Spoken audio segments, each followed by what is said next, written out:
What's up, Deuterinos, and welcome back to another episode of the Game Addicts podcast, show where we talk about the modern and retro video games that we play and collect, as well as dive deep into some of my favorite video games, characters, story, and lore. I'm your Player 1, Brando, and joining me here today is a very special Player 2, Tyler. This is my favorite podcast to do. Well, I'm very honored. I am very honored. That really makes my heart feel full. And you know what, guys? I just want to get this out of the way right off the bat. If you guys follow me on Twitter, you know I haven't made any sort of other announcement here on the show. I actually was going to, and then you know what? Here we are. We're doing an episode.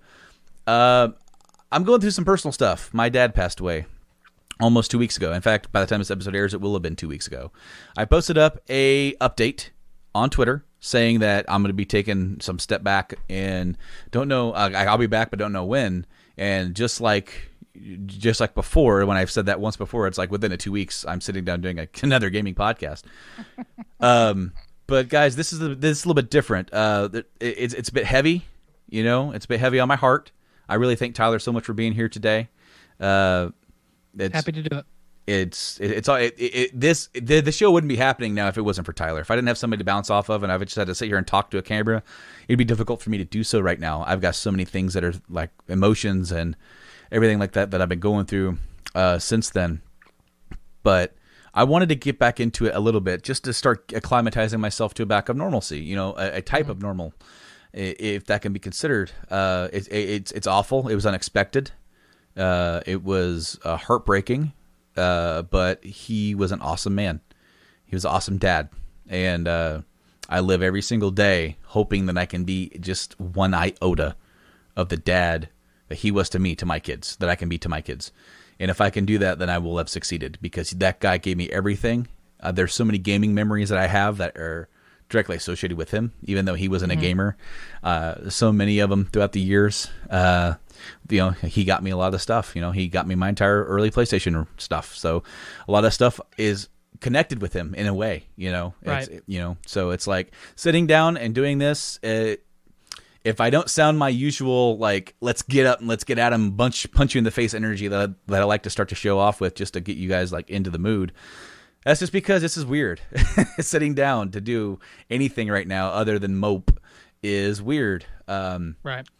But thank you so much, Tyler, again, for coming on the show. Welcome. It'll make this process easier. And thank you, all of you guys out there, for listening and giving me all those downloads. I am so thankful for each and every one of you guys, because it seems like I can take a little bit of time off and go away, and I get back and I have even more downloads, and that's it. That's very touching, you know, to know that one of our higher downloaded episodes in the last little while was 3 hours long of me and Mike discussing Final Fantasy VII Remake.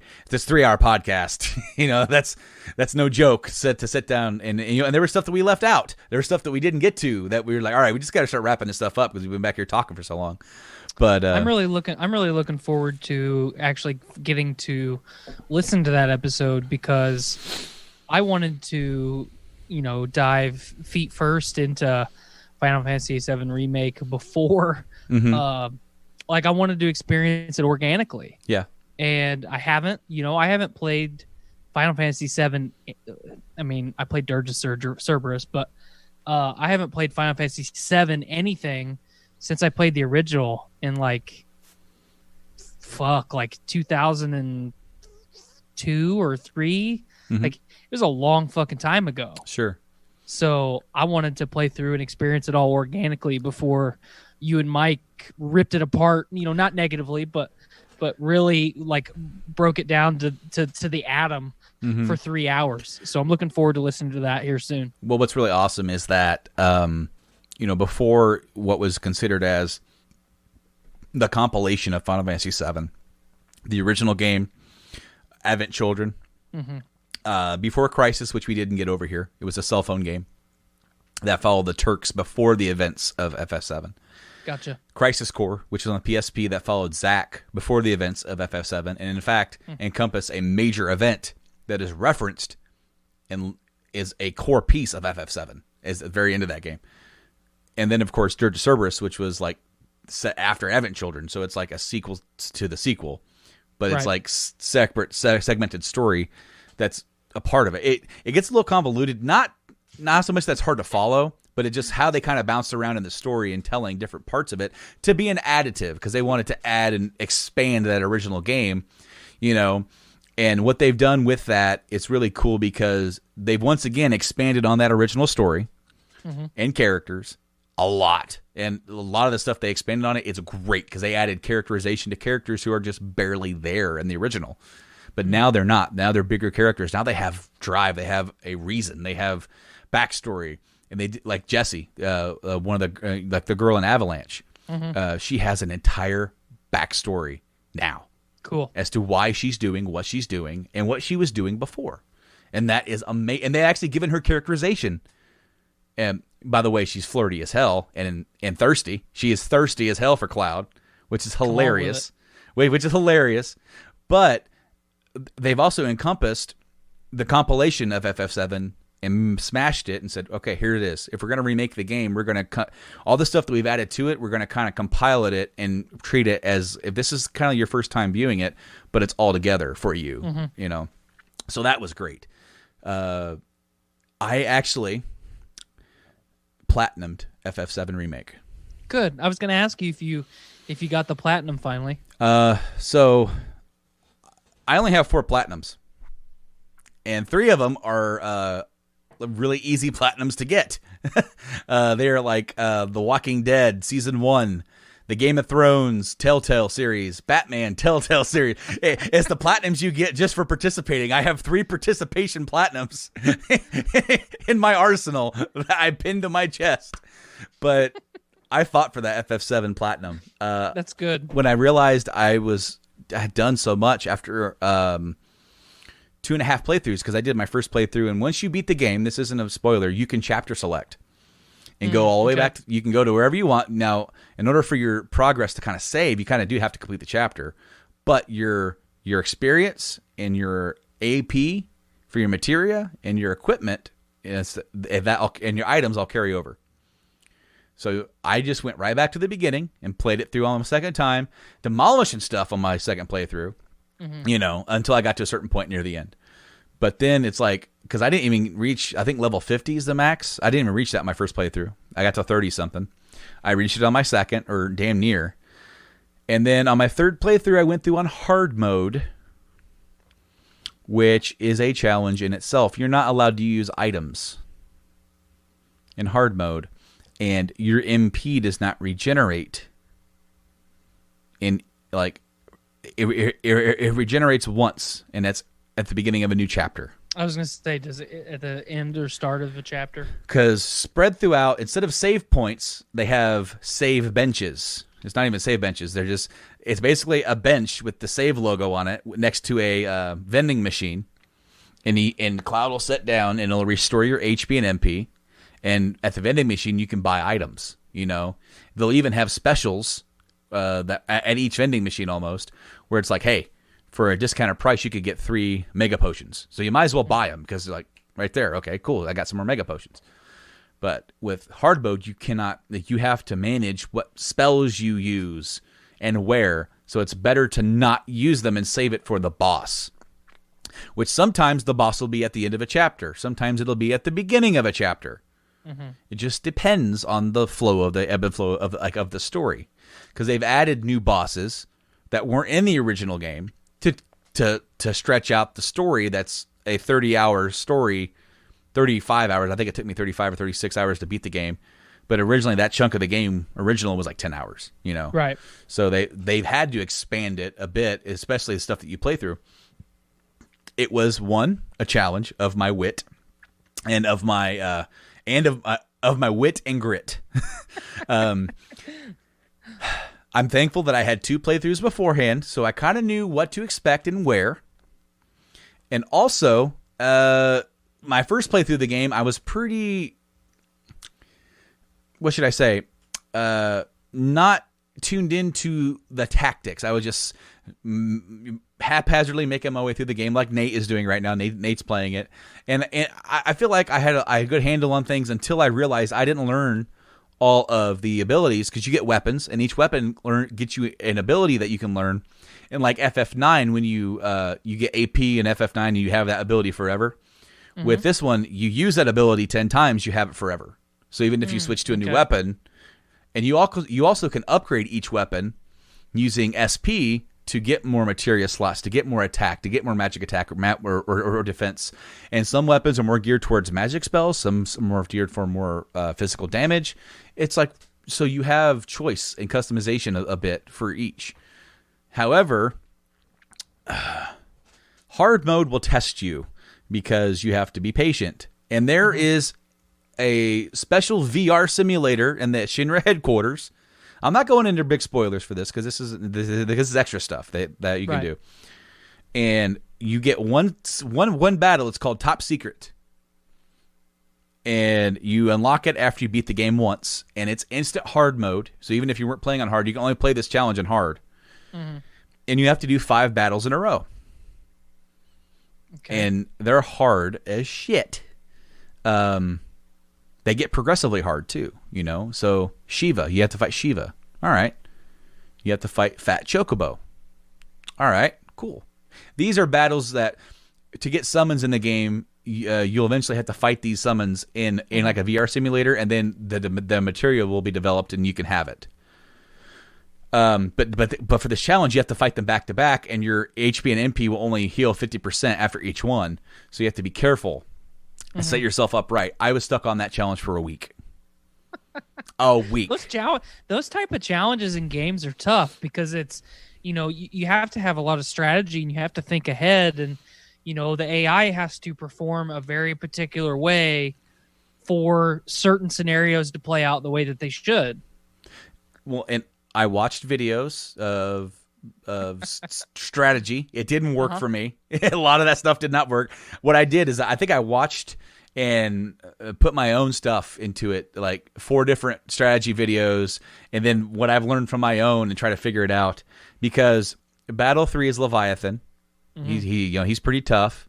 Right. Not honestly, that one's more endurance. I felt like other people were trying to get him done quick. For me, I had to do endurance with him, because when I tried to just hit him hard, he would just like combat me back. And it didn't work for me.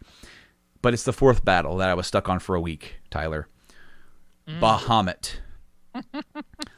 Now, to say he hits like everybody's favorite summon. To say that he hits like a truck is a understatement, okay? He is the truck. He is the damn truck, because the most that you can do, he's not really weak to anything. Mm-mm. Like, you just have to have grit, and you're using your magic attacks. Now, this is your 4th battle. You've already used magic. So you don't have all of your MP you have to conserve. And literally, when you're using Aga spells, Firaga, you're just trying to stop him from moving for a second. That's all you're doing, is they let yourself breathe. When you get his health halfway down, he summons Ifrit. So you have Bahamut and Ifrit against you. Ifrit by himself isn't that bad. Yeah. But when you're like, I got to focus on, because then what's Bahamut doing? He's counting down from 5. And then, after a while, then he'll do 4. What happens when he hits 0? Mega Flare. What does Mega Flare do? Quad 9 damage. Instantly kills you. Even if you're maxed out with maxed health, you are dead. Right. There are ways that you can survive it with earrings that let you live. Your weapons, your last weapons for each character, you can unlock a skill called Reprieve if you have that weapon equipped, which will revive you for 1 death per battle, and with 1 health. So if you survive Bahamut Mega Flare with 1 health, you have a very minimal amount of time to do anything before he or Ifrit is up your ass. Right up your ass. And so it was just the other day. I'm working it, man, because I found out a little thing. I'm like, Ifrit's doing fire damage. If I put elemental fire on Cloud, any attack Ifrit does to Cloud cures him. So that was my strategy. I thought you were going to say you got out your Game Shark. I wish I would. I miss Game Sharks, man. But take that, Bahamut. Man, I just was like, he was counting down. He was at 1, and I am just like yelling and hitting him with everything I had.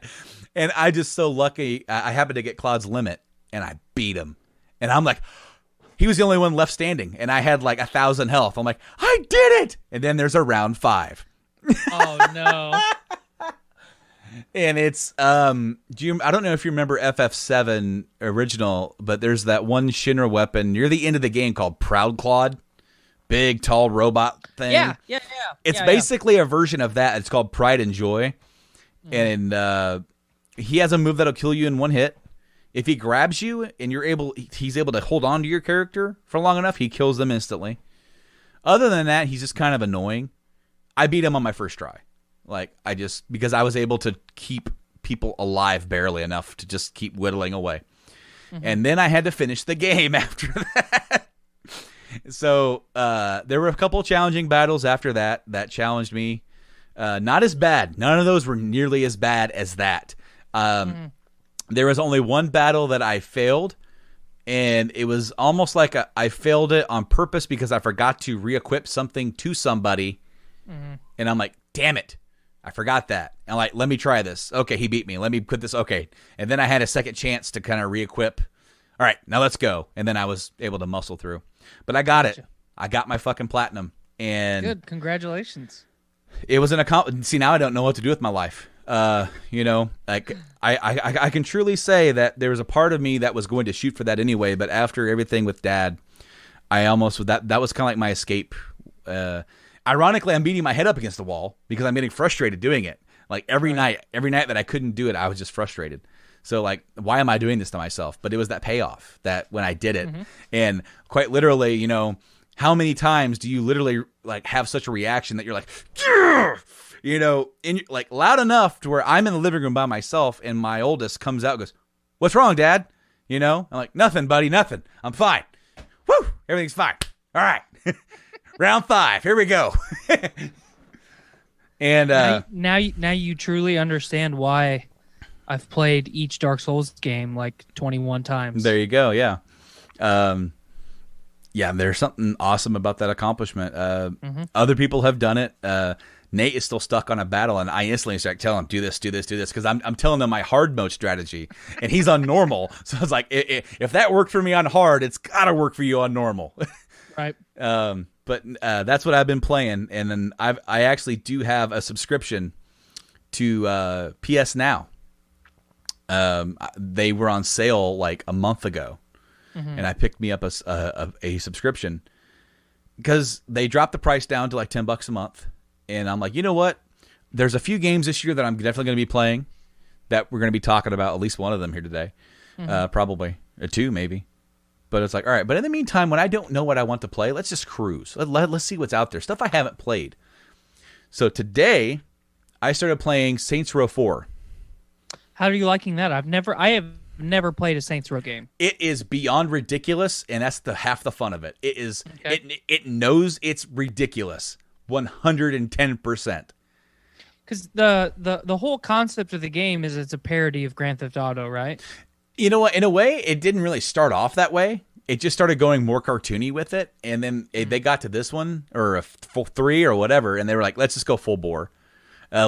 Like literally in the 4th one, you've risen the Saints from being just a gang, and now you're the president of the United States. Aliens attack. And you get abducted, and you're put into a simulation like the Matrix. Okay. And you're able to hack into it or through somebody's help and give yourself superpowers. So literally, you're running through like the Flash with like super jump speed, and you're just like there's also cheats that I just typed in because I don't give a crap. I'm not trying to legitimately play this game. I'm just doing it to have fun. And I'm like, are there cheats? Yes, there are. Bunch of money, all my upgrades. Okay, so the only thing that I didn't do is unlock certain superpowers. So I figured I can just go around and find the things that I need for that. Mm-hmm. But it just like whip out dual, killing aliens, killing everybody. It's absolutely stupid and ridiculous, and it's aware of it. And also, when you create your character, you can do male, female, different voices for each. So it's like male 1, male 2, male 3, Nolan North. It literally just says Nolan North. I dig it. And it's Nolan North's voice, and you can select different pitches, so you can make him sound like he's on helium or like really low, there's another gas you can kind of huff, and it changes your voice to be lower. But quite literally, there's just stuff that, like when you get inserted into the Matrix, it's like the 1950s world, and like your dude hops out of bed, and it's like the 1950s,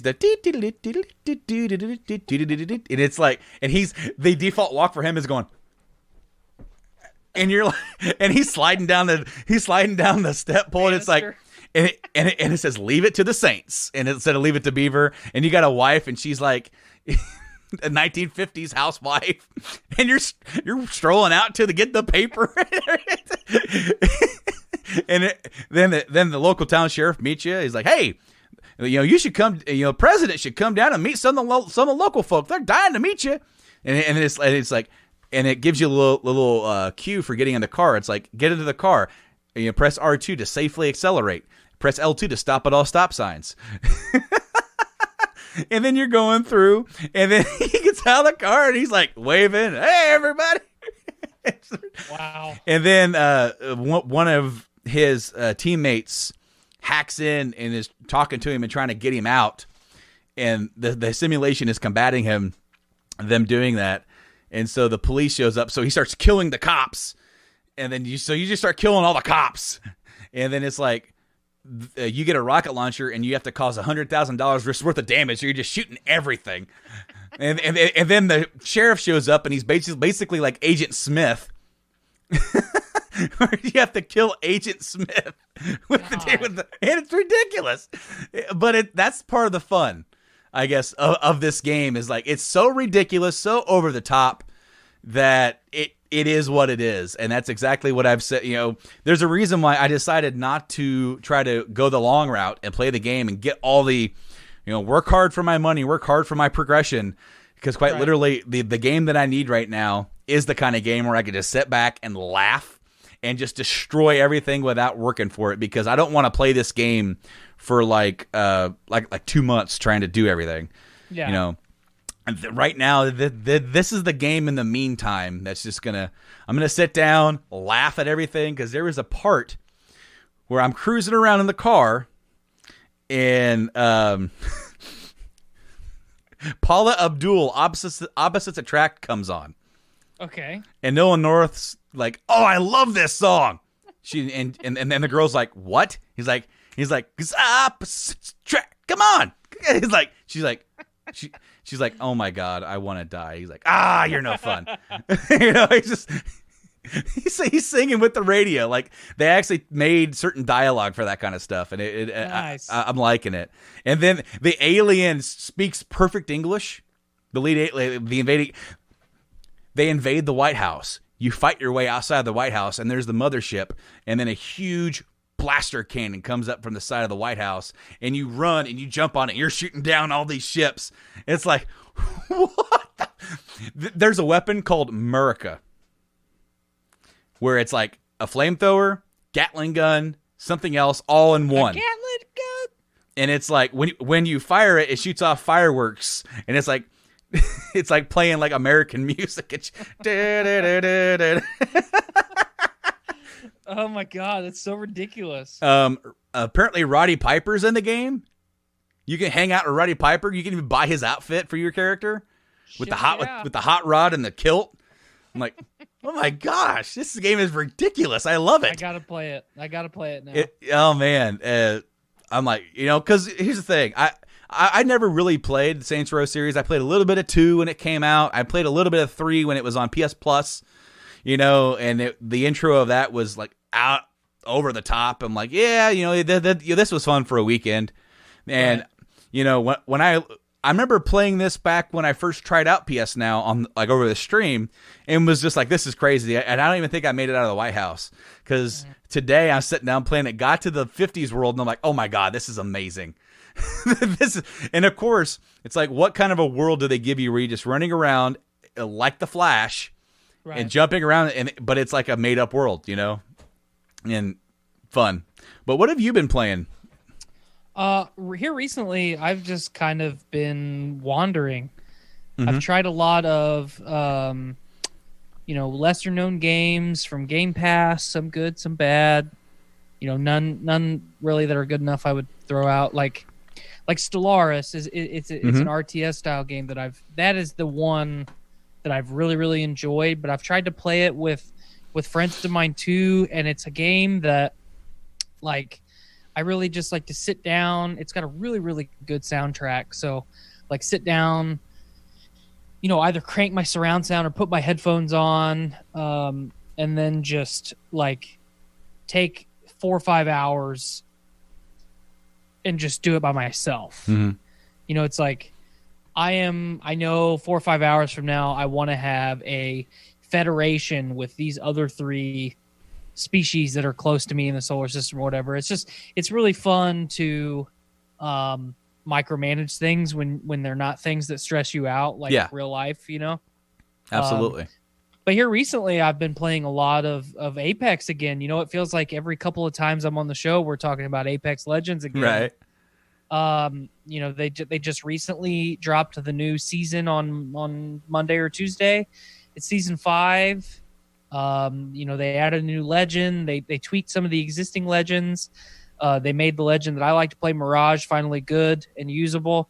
So it's been really fun. That's realistically what I've spent the majority of my time doing, is detaching from reality and playing Apex.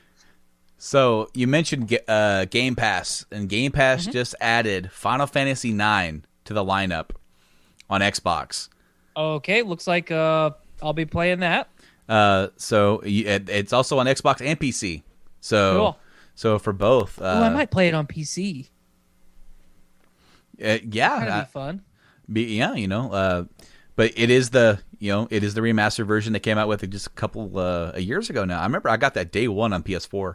I remember because that was one of the things that you and I built our friendship upon. Like, hey, you like Final Fantasy? Yeah. Which one's your favorite? 9. Okay, we're friends now. Yeah, exactly. Yeah.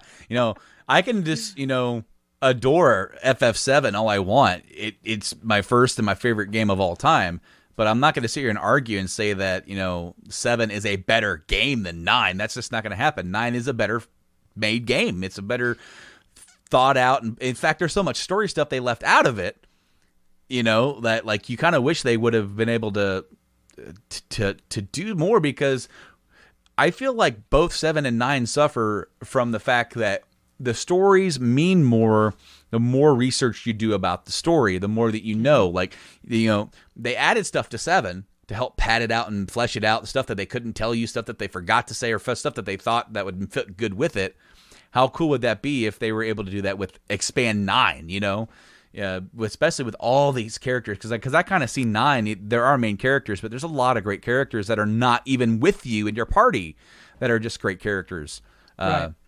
In the game. And go check that out. If you've never played Final Fantasy IX and you have Game Pass, now is your chance. It's an older game. It's a bit slow. I will say the battle system, when I went back to it, like, I cranked it up full speed and it was still on the bit slow side. So you got to be patient, but it's definitely there on Game Pass. And they also added Red Dead Redemption right at the beginning of the month. They took GTA 5 off Game Pass. Yep. But GTA 5 is somewhere else. Did you hear about this?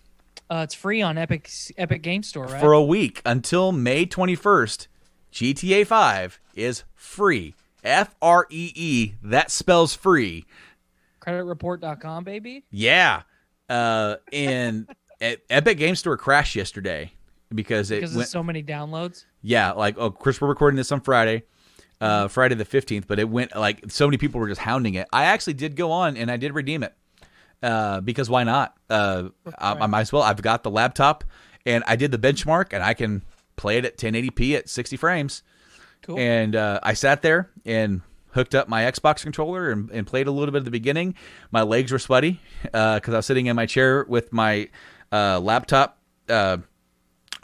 tray or like kind of like lap desk, and this thing was going. It was like it was blowing some hot air on me. But really, the cool thing is that, like, will I play it that much on PC? I don't know. But what's going to be cool is when I can figure out how to do some of these mods and do some of that stuff with it. And if I can figure that out, that's going to be the really cool moment for me, is because I've seen so many people have like the fire brigade mod, where they literally play as the fire department responding to fires and police doing police stuff. And whereas the mods and stuff like that have existed in like the online realm and they've done role playing, they've actually made it to where it's available offline. And so it literally has like an AI in there with the crimes, and you can respond or what, and you can actually be in a certain area. It's really freaking cool, all the stuff they've been able to do with GTA 5. And I was a little worried about how my computer, because my computer's a pretty good one, but it is a few years old. But I also have to tell myself, in reality, GTA 5 on PC released in 2014. So it's 6 years old almost. So there shouldn't be that much of a difference of, I should be able to play the game. And I can. I experienced no slowdown. There was nothing like, I ran the benchmark on it, so it set itself up, and I only tweaked it a little bit after that. It's like, I can do this because it's not going to take that much more memory to do that. Because for me, I don't need blow-it-away graphics. For my games, I need it to look good enough. But right. But there's a couple of games, and I'm sorry for just switching topics here right off the bat. You're all right, because these just fit right into each other. Did you see the little reveal for the Mafia remake? No, absolutely. That looks incredible. Yeah, so I think they're all coming out in August, and it's going to be a trilogy. 2 is going to be a remaster, and then 3 was released on the PS4, or Xbox One already. So it's just going to be like a game of the year. Everything's packed in. They might have went back and touched it up a tad, but Mafia 1 is getting a full-blown remake, and it will release on August 28th this year. Yeah, I most certainly will pick that up when it comes out, because I remember playing the first Mafia game, because right around that time, a Godfather video game came out too. Yep. And, jumping back and forth and kind of comparing and contrasting those games, I remember how fun and how much immersion, it's such a weird immersion is such a weird word. God, that screenshot. I loaded up one of the screenshots. Yeah, I'm looking at them right now. Like, are you looking at the one where like the table is on fire? And it just looks incredible. It looks like they're in maybe a barbershop or a restaurant. The fucking place is on fire. Yes. There's people cowering. Like, the cars. Look how incredible the cars look. I know, man. I know. I am. This might be. Obviously we've got. The Last of Us next month. We've got Ghost of Tsushima towards the end of the summer. There's so much. I still want to play Doom Eternal and Final Fantasy 7 remake, and I think I'm going to give Death Stranding a try, even though, like, at launch I said I kind of was just going to pretend it didn't exist. I want to play this more than I want to play, like Doom Eternal. This just looks incredible. So I never actually played the original 2 Mafia games. My good buddy Silent Rob did, and I watched him play a little bit of the first one, and then he got the second one. I never really watched him play it, but it was, as I said, I have PlayStation Now, and as I said, I got it. First off, I got it as a free trial because I tried it out, and accidentally let it roll over into a month subscription like a year and a half ago, whatever, and was like, damn it! So I got it for a month for $20. So great. But back in February, I got an email or a notification on PlayStation where it's like, hey, we've revamped now, and we want you to give it another try. So I'm like, all right. And during that time period, I was waiting for FF7 to come out. And, of course, we had just started quarantine or whatever. And so I downloaded Mafia 3 and started playing it out of the blue. I've never played any of these. I just want to see what it's about. And I got sucked into it. I thought it was really cool. Mafia 3 is the one that takes place in the South, right? Mm-hmm. You play it as a black veteran coming back from Vietnam. I never played that one. And the thing is that they put a warning in front of it saying that, there is depictions of racism because they went for an accurate portrayal of the South. And so there's even places you can't, that colors are not allowed. Specifically, it says a sign, no colored allowed. And if you go in there, they will confront you and tell you to leave. And if you don't, they'll call the cops. And I'm like, wow, that is like, that is some hard hitting stuff because, racism is still something that still exists today. Right. And like in our current world, and to just portray this and it's just be so raw. But what I thought was really cool about it is that from a player perspective, they put you in that position because not as us being white, there's not too many examples where we told get out of my store because of your skin color. A lot of times most of the time we're not discriminated upon because of that. Just on that level, boom, we don't like you, go leave. So that it almost it humanizes that aspect of what a lot of people went through, especially during that time, 40s, 50s, 60s, when segregation was still a thing. And I thought it was really neat touch. The soundtrack is amazing. It's late 60s soundtrack with lots of CCR, James Brown, Johnny Cash, Aretha Franklin. That's all there. So I'm sitting there just cruising down the streets, going to place, and it's like, music is awesome. I can't get enough of it. A little bit of Jimi Hendrix in there too. Like awesome. Awesome. And you play as a dude, get back from the war, and the guy who brought him in when he was like an orphan, got him set up, and then he went off the war, came back. Well, he's involved with the mafia and some organized crime stuff, and he owes money, and the mafia ends up killing everybody, and you live. Oh. You take a gunshot right to the head and just live, and it grazes. And wowzers! And they leave you for dead. They think you're dead, but you live. And then when you get back, you're like, I'm killing them all. So in Mafia 3, you work your way up to kill everybody. So it's like you start taking down their rackets. You start putting new people in charge of those rackets. And you literally you have a kill list of people working your way up to the top of the list, to the Dawn. And it's a different perspective of the Mafia type story that you would be in the Mafia working your way up, instead of now you're working up to take them down. Cool. It's very cool. And as I said, I was all into it. And then FF7 came out, and now I want to get back to it, but it's been like a full month. So I'm like, so I went to Saints Row, and my wife's like, I thought you'd go back to Mafia. I'm like, I will. I definitely will. But now this is coming out. And this is coming out, as we said, after Last of Us, after Ghosts, but before Cyberpunk. The thing is that, these screenshots of the first Mafia look amazing. I do believe, is the price point going to be $60 for all three? I actually didn't see a price point when I looked, so I don't know. Maybe that information was there and I just glazed over it, but I have not seen one yet. I hear kids right outside my door. I'm hearing woo, woo, woo. I'm like, yep, something's going on out there. I'm clicking on a list up. Nope. The listing got leaked and then they announced it. So that's what it was. The spilled beans came away with Microsoft Store, which went live with the listing for the game early, which included listing of screenshots that confirm it's not a remaster, but a remake. And so they're like, surprise. We made this. Yeah. Well, and that's the thing, is that with a lot of stuff, a lot of stuff is being announced separately. Like Jeff Keighley is doing the Summer Games Fest, which for a whole summer long, instead of having E3, he's going to help announce a lot of these different stuff. And there's another game that's getting the remake, Tony Hawk's Pro Skater 1 and 2. Yeah, I did not expect that. That came out of nowhere. I know. So apparently this got leaked out.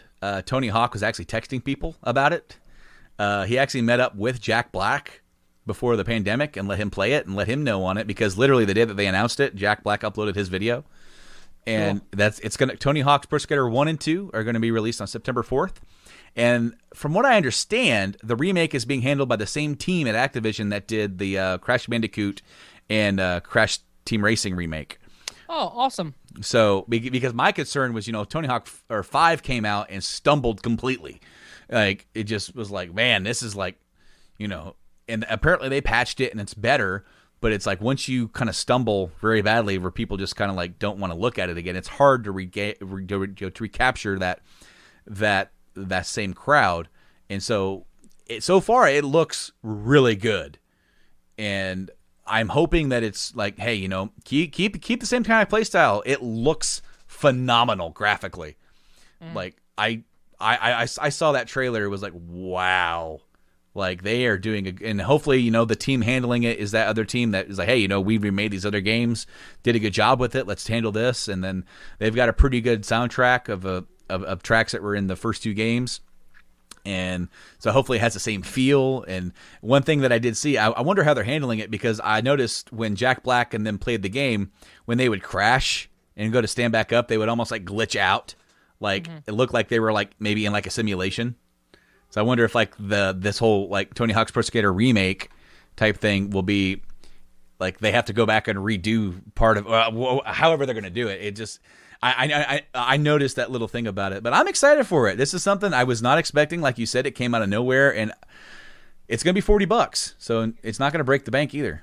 Yeah, it's totally reasonable. I mean, I've seen a lot of people, a lot of shitlords on the internet the last couple days that are like, Tony Hawk 1 and 2 is cool, but like give us American Wasteland. Is that the whatever that one is? There's that one. Like Tony Hawk's Underground. Underground 1 and 2, yeah. Yep. Like give us Underground instead. Like I have so much nostalgia when it comes to Tony Hawk 1 and 2 Same. That like if another Tony Hawk game never gets made again, like just keep remastering 1 and 2. That's all we want. Did you hear the story about Tony Hawk telling the story about how the game changed his life? No. He was on some podcast or something. And they were sitting down and talking about the video game, and they're like, "Did the video game change your life?" He goes, "Yeah." He goes, "I can't remember if it was the third one or fourth one that was about to come out." And he had a meeting with a guy from Activision. Went out to lunch and whatever, and they were like, "Hey, these games are doing better than we ever could have imagined." And he goes, "I just want to thank you so much for all your help and for making this into a thing and making us a lot of money. Here's your check." And he handed him a check for $4 million. Jesus God! And that was his royalty. He already got paid for his likeness and all that kind of stuff. And this was like, right. And so he's like, lunch is on me. I got it. And that was the beginning of it. He said that changed my life to where he didn't have to compete anymore for money. He didn't have to compete to support his family. He didn't have to do that anymore. His job became, the brand instead of just, trying to get out there. It's like, all right, I need to go out there. I need to try and compete and keep my name out there.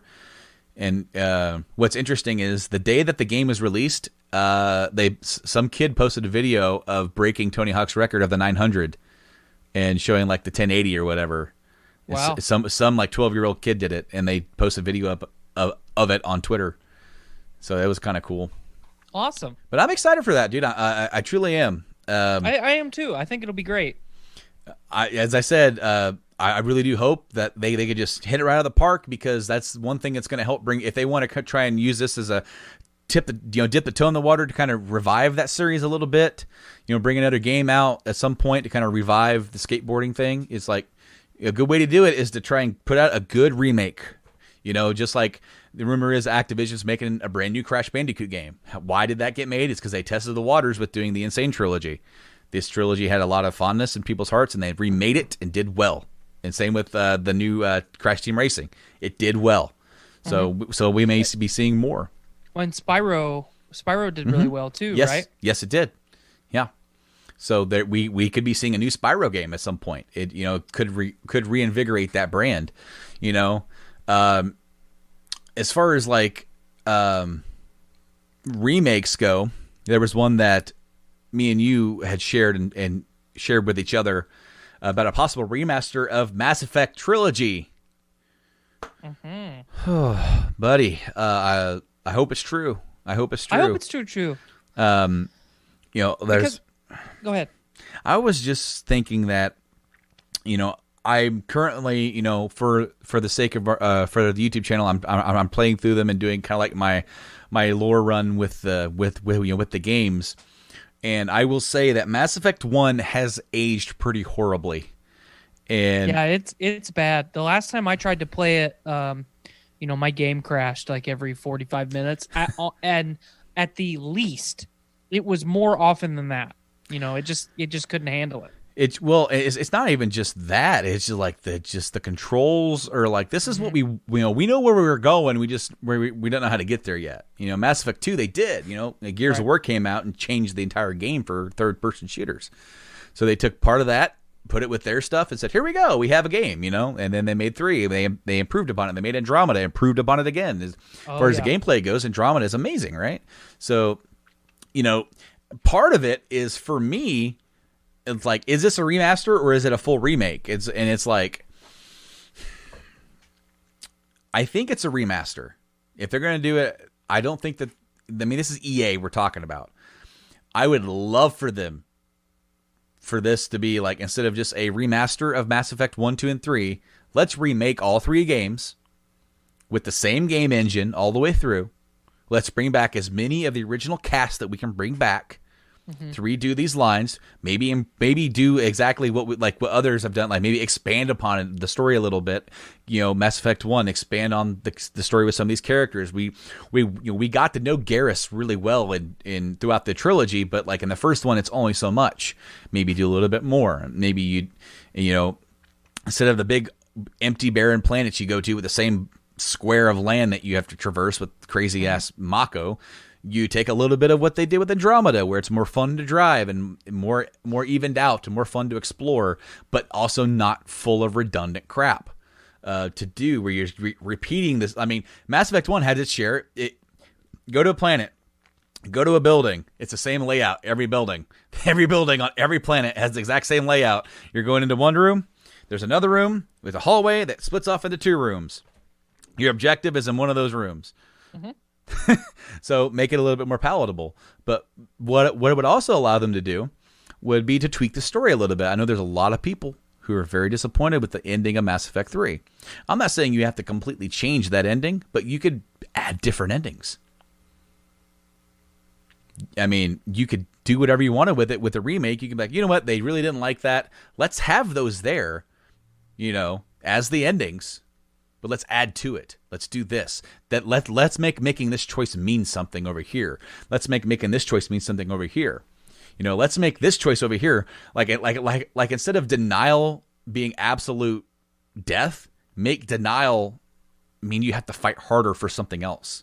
I don't know. It just, when I started thinking about that, it made me think about how like the ending of Mass Effect 3 was like the start of BioWare's stumble. Well, maybe right. Dragon Age 2 technically was, but Mass Effect 3 carried it over because of EA started limiting their development cycle, and it shows for every game that they've made since Dragon Age 2, terribly. But I just think it's a great. It's a great chance to do that. Now, if it is just a remaster and it's just the same games, they look prettier, they run a little bit better, I'll buy them. Yeah. Let's just be honest and out in the open. Like, we're gonna buy this no matter what. But yeah.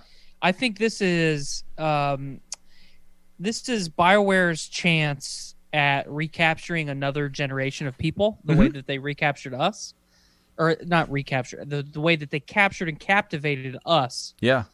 as fans of video games and as fans of the franchise. I'm one of the people that defends Andromeda. I'm one of the people that defends Dragon Age 2. There is a good game there. Yeah. Obviously they you put it perfectly. That is the beginning of their stumble. Yeah. And they never stop stumbling, unfortunately. No. I mean, there's still some good games, as you said. Mass Effect 3 is a good game, even if you don't like the ending. It's a fantastic game. Dragon Age Inquisition is a good game.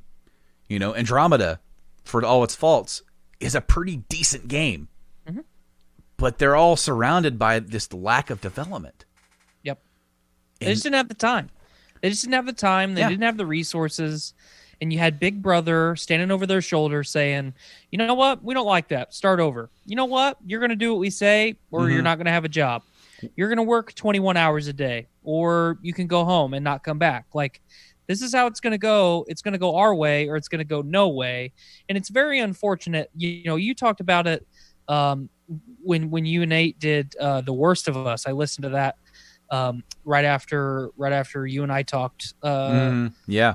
Right before, basically right before the beginning of this month. And like, we have to find a happy medium where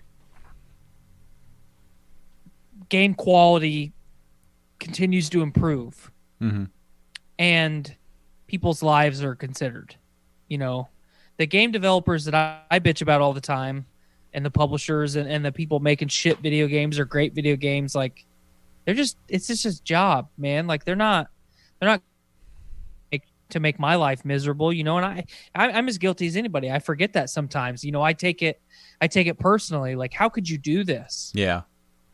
But I think what EA and BioWare really, the opportunity that they have is to maybe not necessarily correct some mistakes, because I don't believe in that. The mistakes have been made and we need to acknowledge them and accept them.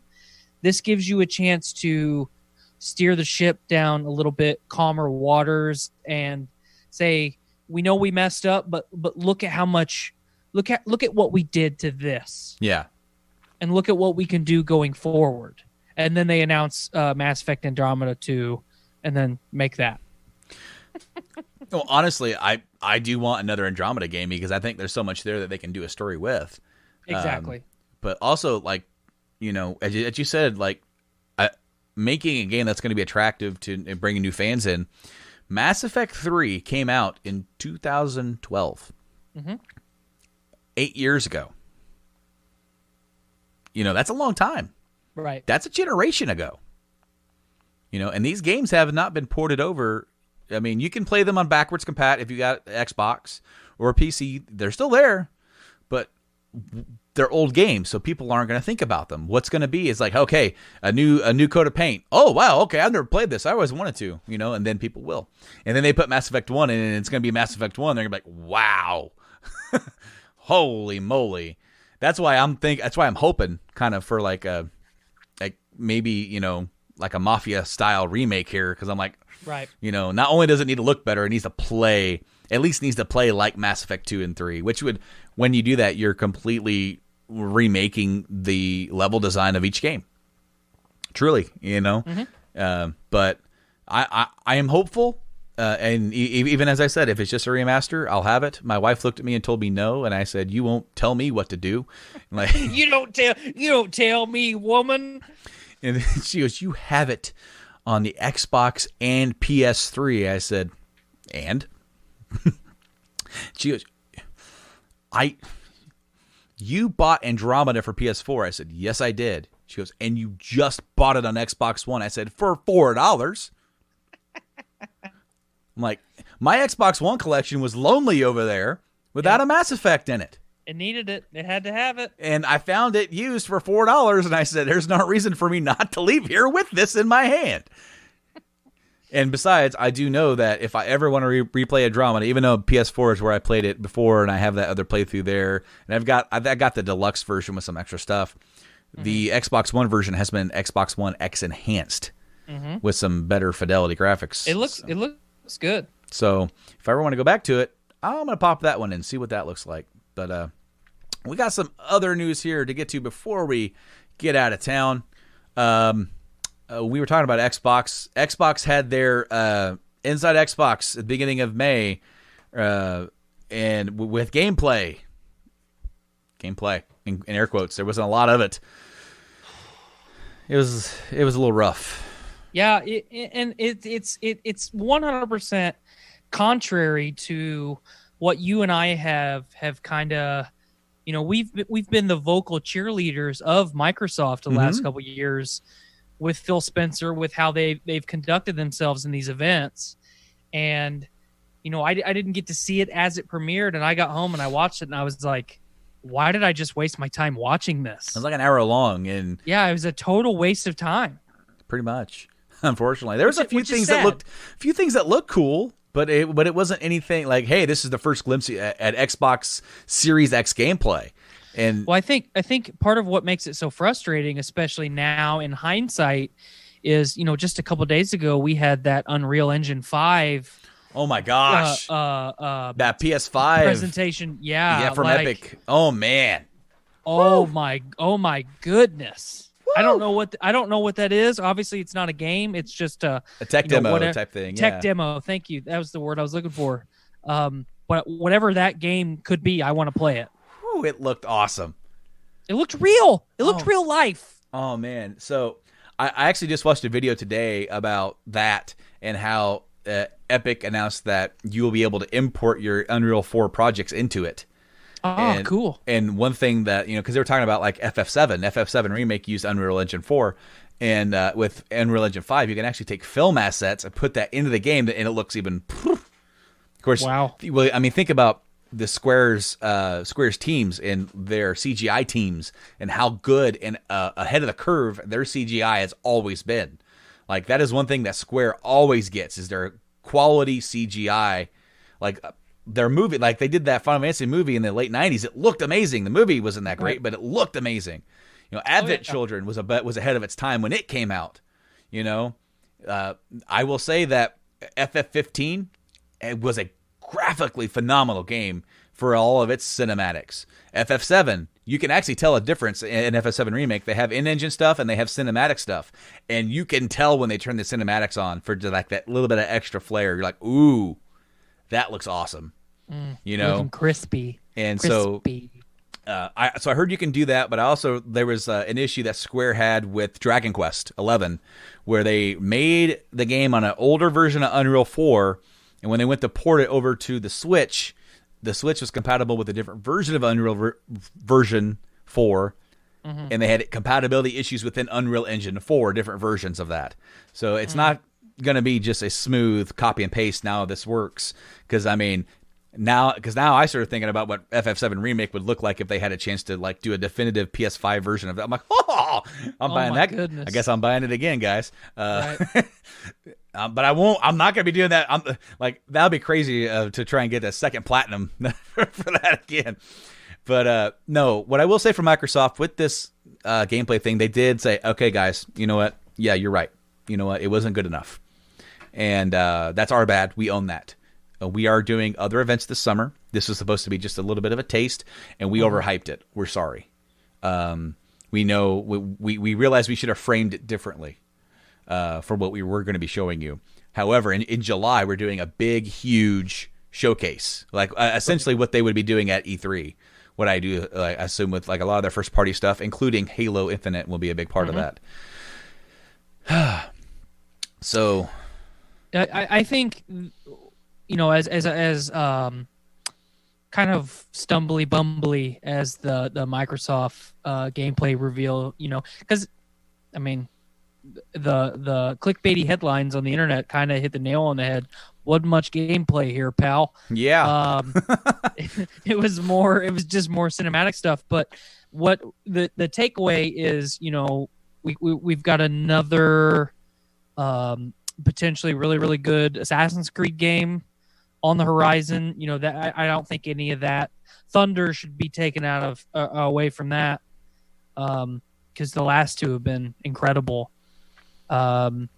And then a game that we're going to talk about here real quick looks almost identical to the last two Assassin's Creed games as far as certain elements of gameplay. So Man, what a summer for video games. I know we say this every year. Like, you and I say this, like, what a holiday season for video games. Like, every quarter it's something great, but that's part of what makes being a fan of video games so awesome is, there's always another peak to climb to. Yeah. So so that other game that we're talking about is, of course, Ghost of Tsushima, which got a full state of play, 18-minute 4K video of gameplay. We got full gameplay. We got some hints about not really too much characterization, but as you said, there are some elements here that are kind of Assassin's Creed-y. This is from Sucker Punch, these guys that did like Infamous, and I believe they did Sly Cooper before that. I believe so. So this is a completely different take for them. This game has been in development for years, and it shows. Man, this game looks beautiful. I just want to turn my PlayStation on and then just let it go to, it focus on some of the mountain ranges and stuff like that in the background. I just want to do the picturesque thing and then just leave my TV on and stare at it. Not even play it. I just want to look at it. It looked amazing. And as you said, there's some Assassin's Creed stuff that looked like it belonged, like this Assassin's Creed Japan. Right. Which people have been asking for a long time. Yeah, so I'm not complaining. Good on you, Sony and Sucker Punch. This allowed the fact that you made Ghost of Tsushima made it so we get our Assassin's Creed Japan and our Assassin's Creed Vikings in the same year. I know. I mean, what I have nothing to complain about at this point. So thank you. What I really liked is that they went out of their way to show you the different combat styles that you can do. You can do the little stealthy sneaking around stuff and do that stuff where you can sit up right there. You have different battle stances for your sword and sword play. Right. And then the lack of HUD was interesting for just walking around. How you put stuff on the map and it will light up with a little campfire thing in the distance. If you're riding your horse and don't know where to go, a little tuft of wind will kind of guide you. Yeah, you can hit a up or down on the D-pad and let the wind guide you. I thought that was really unique and we always like fresh takes on things. And the waypoint quest line or whatever that you can turn on or off in video games, however you feel about that's irrelevant.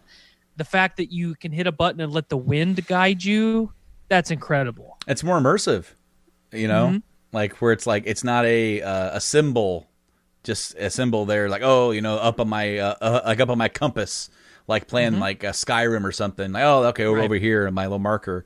No, it's something different. And another thing that I liked is that they have a full Japanese voice cast. You can have that on instead of the English to make it a little more authentic. And I thought that's amazing.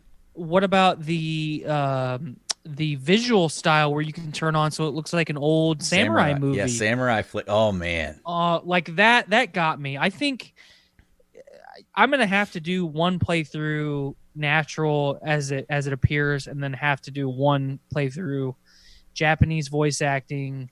With basically the filter on to make it look like the samurai flick. I'm gonna have to. Oh yeah.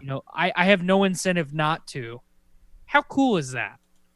Oh my gosh, I'm looking at screenshots. I just saw screenshots. Oh man.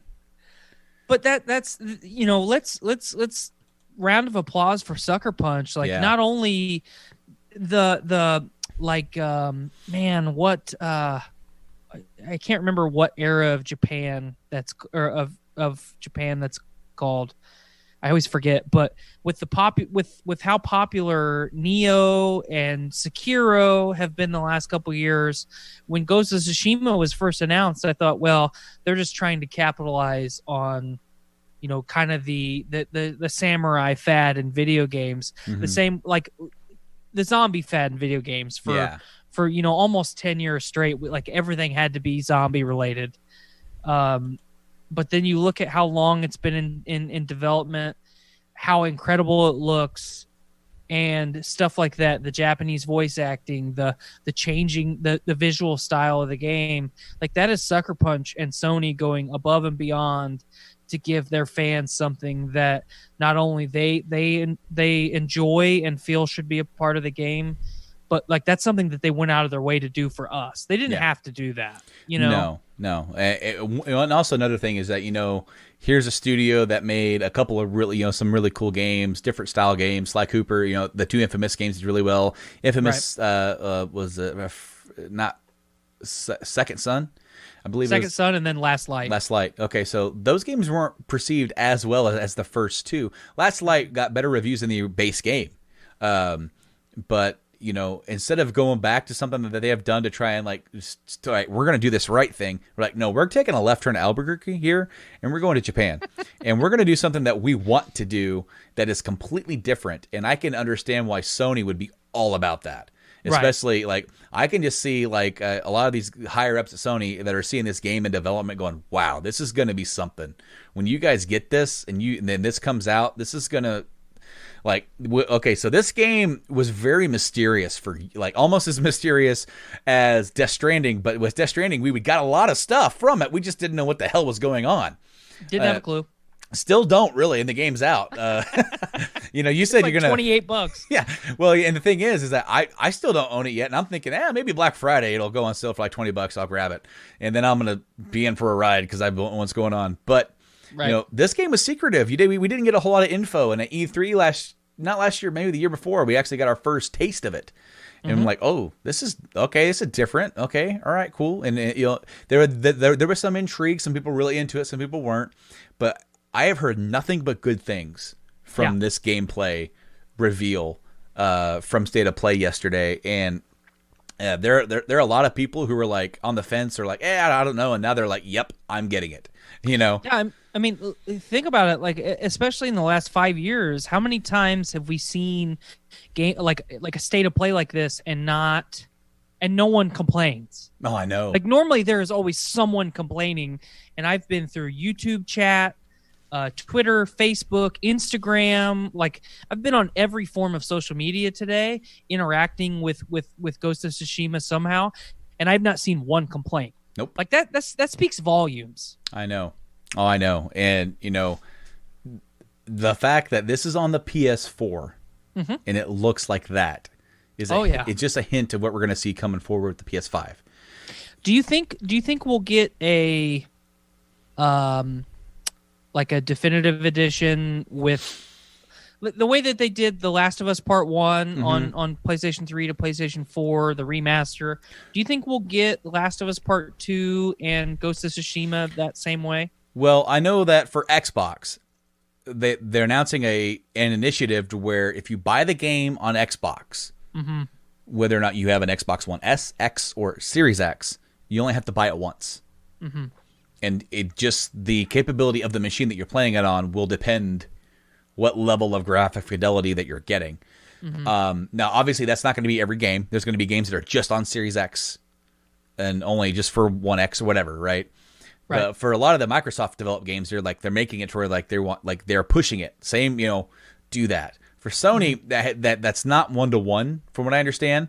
There are going to be, like, I know that Cyberpunk, CD Projekt Red has said, when you buy the game on PS4 or Xbox One, you're not going to have to buy the PS5 version or Xbox One X, Series X. There's going to be an update that when this game is backwards compatible, it's going to take advantage of those new capabilities. And so that's good. We might see something like this. And from what I understand, that's probably going to be on a per title basis. But I also know that the PS5 is going to be emulating PS4 and PS4 Pro. So I'm not sure how they're going to do that either, as far as trying to get more out of those games. If they're able to take what we've already seen from Ghost of Tsushima and bump it up to full 60 4K with HDR ray tracing, and it's going to blow what we've already seen out of the water. Right. You know, it's going to be crazy. But as far as, like, I mean, I don't know. I hope so. I honestly am ready to get an actual reveal for PS5, which I've heard the rumor is.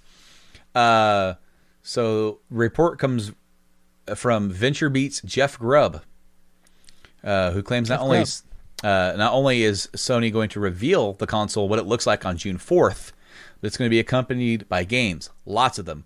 Unfortunately, that's where the details dry up. There's another leak that came out weeks before that said, hey, these are some of the games that could be a part of Sony's big console reveal, right? And I got a list of those right here if you're ready. I'm not sold on all of these, and I guarantee you some of these are not going to be like full, this game is ready to come out in holiday, or this is going to be just an announcement for a lot of these. But this one, but here we go. A new Ratchet and Clank. Which, see, that one I've heard a lot of rumors the last couple weeks about that, and I think that's a very smart move from Sony. Yep, there's a couple of remakes or redos here, because the next one is one too. SOCOM reboot. That's smart too.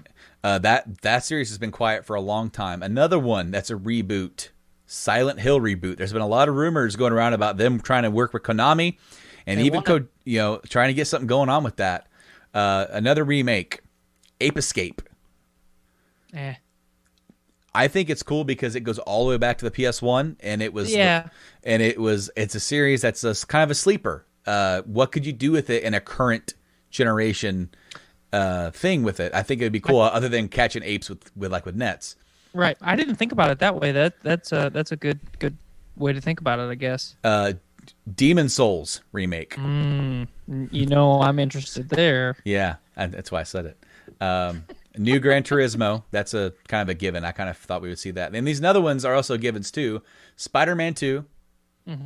Horizon Zero Dawn 2. Yep. God of War 2.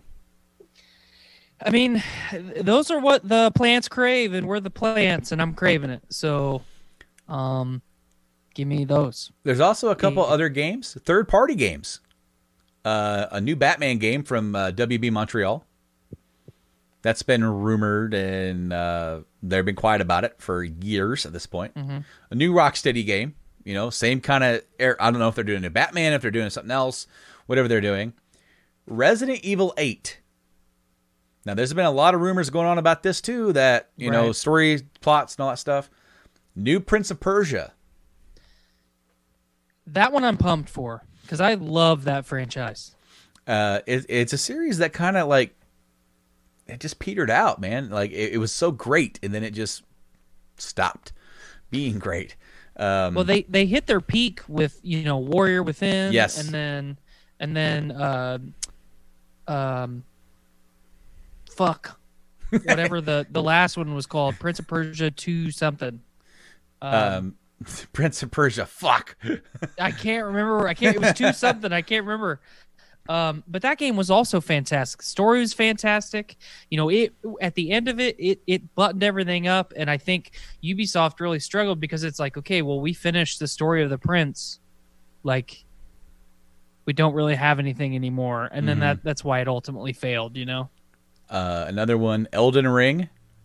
That's Miyazaki. I mean, if you're a Dark Souls fan, Demon Souls, Bloodborne, Sekiro, you want to know what the hell's going on with Elden Ring, especially because it's got the George R.R. Martin involvement.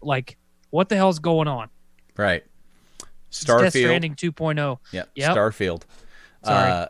No, you're fine. With Starfield, though, I don't know. We keep every year thinking that we're going to see something from Starfield. And then there was the one year where Bethesda had the logo. We're like, oh my God, we're going to see something. They're like, we're working on it. Far Cry 6. Hitman 3. Which I did play the first of the newer Hitmans that have come out. And I actually really liked it. I thought it was cool. Yeah, everybody I've talked to says they're great. I just haven't really. You know what? There are. I don't want to say an acquired taste. You have to like slow and steady, methodical. That's what I like about it. I got to kill this guy, and there's 4 different ways that you can go about it. And if you just run in there killing everybody and get out, you can do that. But that's not. I mean, it's more fun to try and find a way to poison them, or I remember there was one in one of the games. I don't remember which one, but it was at a theater, and they were doing a dress rehearsal, and there was a whole scene where he was going to have a fake gun, and you could go in and switch the fake gun for a real one, and he would be shot on stage while you're just walking out of the building. That's cool. And that's just one of the ways that you could just wait till he's back there in his dressing room, and you could choke him out, and then he'll be found eventually, and then you have to try and escape before they're trying to hunt for somebody suspicious. Saints Row 5, okay, fine. Dragon Age 4 could be announced, or could be. Please. It has been announced already. We know that they're doing it, but it would be the first glimpse of like anything from it other than like the logo. Please. So that's about all I got for today, man. There's been a lot of stuff going on, a lot of rumors, a lot, you know. We got concrete. You know, Ghost of Tsushima was fantastic. Assassin's Creed Valhalla looked awesome. Yeah, it looks great. That announcement trailer for that, I popped so hard when he was about to be killed and he did the hidden blade thing. I'm like, oh, yeah. yes. And it's like, yeah, as you said, we now live in a world where we technically get like an Assassin's Creed style Japan, which we've wanted forever, and it makes sense. And so because it makes sense, they're like, yeah, that's too easy. We're not going to go over there and do that right now, because it's like, yeah, that's just like a duh. It's like Assassin's Creed Ninja. They're like, well, yeah, that's kind of what it is, isn't it? You got me there. So it's like, you know, for here, it's like, no, we get the samurai game, and when we get this, this Viking game that looks like it's going to be both awesome, tactical, stealthy, and brutal, and that's going to be awesome. I don't really have a lot of news for it, but they did announce the new Paper Mario or Origami. Yeah, and it looked cool. Yeah, it looked fun. It looked cool. I really liked the graphical style. I thought it looked like the way that they did the origami. You know, it reminded me a lot of when Sony did Tearaway and how good that game looked for the paper graphics. This one looks like even like next level of that. But that comes out the same day as Ghost of Tsushima. So your Nintendo fans get a game and your PlayStation fans get a game on that day. Yeah. But I'm ready to get into the fall. Of course, with everything in the world being what it is, they are still planning on releasing the consoles around holiday. They are not willing to say that they're not doing that, but I guarantee you numbers probably will be on a more limited scale. And of course, we have to wait and see what the economy is going to be like when we get there, because who's to say we're not going to get round 2 of global pandemic? It's definitely possible, especially as we start opening things back up to try and get things rolling again. It's like, it's definitely plausible, that more people are going to unfortunately get sick and have to deal with it. And of course, now they got this thing with the kids, dude. Right. Oh my gosh. There's a new COVID-related inflammatory issue with kids, and thankfully, there's only been like 1 death so far. But that's even if it was like 1 or 2, it's still more. It's too many. It's too many. It's more than what we need. We don't need kids that are just like going to be happy-go-lucky. Like, that scares me half to death to know that my kid could be happy, fine, and then the next thing I know, he's in the hospital on a ventilator, and I can't go in there. And he's scared to death. And they're going to have to sedate him because he's not going to want to be laying there. Because he can. I can't even get him to sit and time out like for 5 minutes because he got in trouble. He's sitting in his room. Okay, really quick before we get out of here, this last thing I'm going to say. My kid did something, and I made him go sit on his bed and not move. And I saw him sitting there, because I was getting stuff set up for the show, and I walked back out, and he was still sitting on his bed with his hat on, which told me he got up and went and got his hat and sat down. And so I said, you earned yourself another couple minutes of time out. You're not supposed to stand up. I told you to sit there. Give me your hat. And he gave me his hat and this one toy that he went and got. And I'm sitting there talking to him, and I said, when I tell you to sit here and time out, that means you don't move. He's looking at the floor, slowly trying to inch his foot over to mine so he could touch it.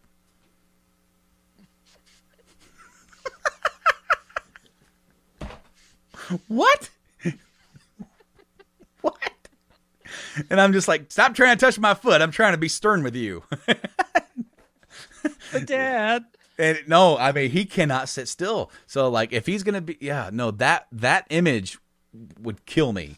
Like, so like I going back to work, and I know you've been working and out there, but it truly frightens me to know that there's a McDonald's down the road from us.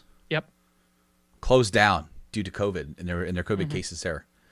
To know that I could go back to work and be around people that could be fine, but more that we start getting around people and you're around other people now we're getting sick, and Right. I can't bring that home. Yeah, it's a scary time. I mean, because what do? We're stuck behind a rock and a hard place. We can't, as much as I hate to say it, we can't quarantine forever. No. We just physically can't. Being separated from society is weakening our immune systems. Because we're not interacting with other human beings that we don't interact with regularly. Yeah. You know, it's just, it is a perfect storm it's a perfect disaster, because you're damned if you do one thing and you're damned if you do another, and you're constantly putting other people at risk, you know, no matter what. So it's tough. You know, I'm right there with you. I know, we just got to be as careful and as safe as we can. And same to you guys out there. Be safe and stay healthy, and you know, do the right thing, and thinking about us, because it is about us. We need to look out for each other and each other's Right. neighbors and each other's families, because, you know, that's the only way that we're going to get through this. You know, I've seen a lot of things out there, and a lot of news is disturbing to me. To me, this isn't political. I'm not trying to be political. I'm just trying to be safe. I want my family to be safe. I want Tyler's family to be safe. I want your family to be safe. And to do that, we can't be casual about it. Right. We need to be steadfast. We need to be careful. And as Tyler said, it doesn't mean that everything has to stop. It can't. We already did, to try and limit as much unfortunate death as we could, but it can't go on forever. We have to reopen some stuff and get stuff going. Right. But we got to be thoughtful. We got to be careful. And please, guys, stay safe and be careful. Tyler, thank you so much for coming on the show and talking with me about some video games. It's been a great time to sit here and get away from the world out there, and even as I said before at the top of the show, my world up here. It's been quite the emotional roller coaster, and I just thank you so much for sitting down with me. It's been a blast. Well, thanks for always giving me a good conversation when it comes to video games, and allowing me to come back. You know, there's times where I'm the old man shaking my fist at the cloud, and you always welcome me back. So I appreciate you. Thank you. Well, you know, you're one of my best friends, and I mean that. Thank you. You too. Your support has meant the world to me during this time, and I really appreciate you. And you always have a place here with me here on the show to do whenever we can. Whenever we can get together and talk about some video games, we most definitely shall do so. And I hope you all out there have enjoyed this episode as well. And as I said before about taking a break, maybe the break for me doesn't necessarily mean that it'll be weeks before you hear from me. It maybe there won't be a new episode every week, because it's got to be. I've got to find the right get up and go. I have to force myself to do it, and I'm not saying that I have to force myself to do a podcast. I have to force myself to be in the right mindset. It's like that's different, you know, because when you're sitting there and you've been grieving and you feel sad, or you don't feel the up to want to sit down in front of a microphone, in front of a camera, and just kind of let yourself go and be yourself and do all that. And that's challenging for me sometimes, to put on that. It's not a mask, but to just drive myself to kind of detach and leave that here for now. And let's talk about something that I really want to talk about, and something that I am really passionate about, where I can leave those emotions over here and I can come back to it in a little bit. But it's just like, it is a perfect distraction for me sometimes. But other times it's a matter of sometimes I can't pick up that sword and shield. You know, it's like I gotta get rolling. And so sometimes I can keep myself rolling and keep myself going pretty good. But other times I'm just like, you know. It's tough. It's definitely tough. Between life and kids, and I'm going back to work and everything, it's going to be a new normal for sure. But once again, thank you, Tyler. Thank you all. You can check out the Game Addicts podcast on all the podcasting services that are out there: Apple, Spotify, Podbean, iHeartRadio, Stitcher, all that stuff. YouTube is your one-stop shop for everything that we do, including gameplay. The entire FF7 remake run is there. I'm slogging my way through Mass Effect 2. Once I can get back here to do some more episodes of that, I certainly will. I have a couple, one more in the tank, I think, to go up before I'm going to try and get back here and do some more, so I can finish up that run. Tyler, you co-host the Journey into Comics podcast. We're all, and they can find you everywhere, that podcast everywhere that I just said, at Journey into Comics Network. And of course, I also co-host the OGs over there as well. And we started that back up. Thank you. We try to just loosen up and just let's not be topical. Let's not talk about anything that's really going on. And let's just tell stories and make each other laugh. That's really that entire podcast is what it's what just fun. That's why I like listening to it. It's just fun. So, spoiler alert, this is a few weeks out, but we're actually going to be doing an episode of that tomorrow night. So it's going to be my second podcast back. And but it'll be my second podcast back released in a few weeks. But if there's anything that that's going to be a spoiler about what we're going to talk about in 3 weeks, it's going to release the week before Father's Day. So awesome. Definitely stay tuned for that over there. As I said, Journey to the Comics Network, all the podcasting places, Apple, Spotify, Podbean, all that great stuff. Social medias and all that great stuff too for each plugs. I'm out of practice and doing my plugs.